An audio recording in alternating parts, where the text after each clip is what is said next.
بسم اللہ الرحمن الرحیم۔ السلام علیکم۔ آج تاریخ ہے 24 نومبر سن 2021 بروز بدھ۔ کویت اردو نیوز کے ساتھ میں ہوں محمد عمر۔ آج کی اس ویڈیو میں کویت سے کچھ تازہ ترین نیوز اپڈیٹ شامل کرتے ہیں۔ سب سے پہلے ویزوں کے متعلق خبر شامل کرتے ہیں کہ کویت کا کمرشل وزٹ ویزے کو ورک ویزے پر منتقل کرنے سے روک دیا گیا ہے۔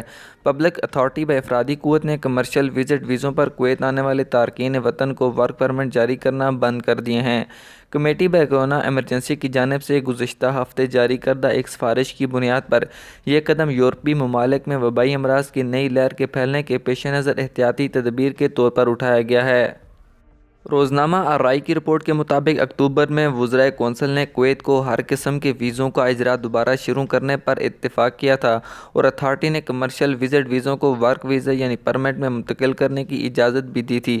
Public authority of manpower کے خودکار نظام کے ذریعے موصول ہونے والے منتقلی کی درخواستوں پر بغیر کسی رکاوٹ کے کارروائی کی جا رہی تھی، لیکن آج سے خودکار نظام کے ذریعے کسی بھی نئی منتقلی پر خود بخود پابندی عائد کر دی جائے گی۔ اگلی خبر انڈین بھائیوں کے لیے شامل کرتے ہیں کہ کویت میں انڈین سفارتخانے نے کو ویکسین لینے والے پھنسے ہوئے ہندوستانیوں کے لیے رجسٹریشن کھول دی ہے۔ انڈیا کے سفارتخانے نے پھنسے ہوئے ہندوستانی شہریوں کے لیے ایک نئی رجسٹریشن مہم کا اعلان کیا ہے، جو کہ کو ویکسین کو کووڈ-19 ویکسین کے طور پر لینے کے بعد کویت واپس نہیں جا سکتے ہیں۔ یہ رجسٹریشن ڈرائیو ایک نئی رجسٹریشن ڈرائیو ہے جو فی الحال اس رجسٹریشن ڈرائیو کا مقصد متاثرہ شہریوں کے بارے میں تازہ ترین معلومات کو اکٹھا کرنا ہے تاکہ ضروری طور پر ہم آہنگی پیدا کی جا سکے اور کویت کے متعلقہ حکام کے ساتھ معاملات کو مناسب طریقے سے حل کیا جا سکے۔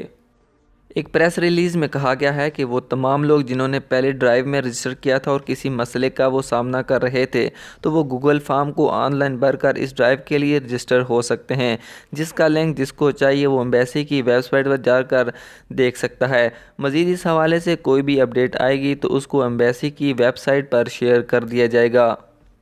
اگلی خبر کویت میں انلیگل طور پر رہنے والوں کے حوالے سے شامل کرتے ہیں کہ وزارت داخلہ کے ڈیپوٹیشن سینٹر نے 17 نومبر سے لے کر 23 نومبر تک کویت سے ڈیپورٹ ہونے والوں کی تعداد کے اعداد و شمار جاری کر دیے ہیں۔ وزارت داخلہ کی ہدایت پر اقامتی قانون کی خلاف ورزی کرنے والوں کے خلاف اقدامات کیے گئے ہیں اور کل 572 تارکین وطن کو ڈیپوٹیشن سینٹر منتقل کر دیا گیا ہے۔ اگلی اپڈیٹ شامل کرتے ہیں کہ کویت میں منشیات سمگل کرنے والوں نے بھیڑ کے پیٹ کے اندر منشیات کو رکھ کر سمگل کرنے کی کوشش کی ہے، جس کو ناکام بنا دیا گیا ہے اور کویت کسٹم حکام کی جانب سے ان افراد کو گرفتار کر لیا گیا ہے۔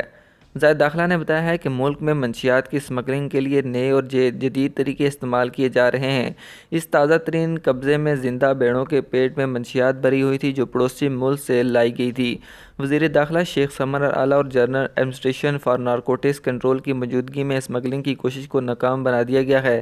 ملزمان کو قانونی کارروائی کے لیے متعلقہ حکام کے حوالے کر دیا گیا ہے۔ اگلی ایک اور خبر شامل کرتے ہیں کہ کویت میں شرح کے لحاظ سے روزانہ کتنی طلاقیں ہوتی ہیں، اس حوالے سے اعداد و شمار جاری کر دیے گئے ہیں۔ شرح کے مطابق کویت میں یومیہ 15 کویتی خواتین کو طلاق دی جاتی ہے۔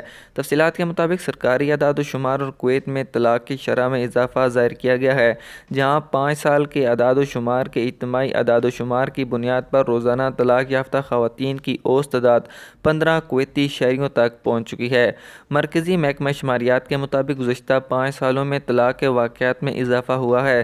2016 سے لے کر 2020 کے درمیان طلاق کی شرح یومیہ 20 تک پہنچ گئی، جن میں سے 15 کیسز کویتی خواتین شہریوں سے اور 5 کیسز غیر ملکی خواتین سے متعلق تھے۔ آج کی خبروں سے اتنا ہی۔ مزید خبروں کے لیے ہمارے یوٹیوب چینل پر وزٹ کریں، ہمارے چینل کو سبسکرائب کریں اور بیل آئیکن کو ضرور پریس کریں تاکہ آپ لمحہ بلمحہ اپڈیٹ حاصل کر سکیں۔ مجھے دیجیے اجازت۔ اللہ حافظ۔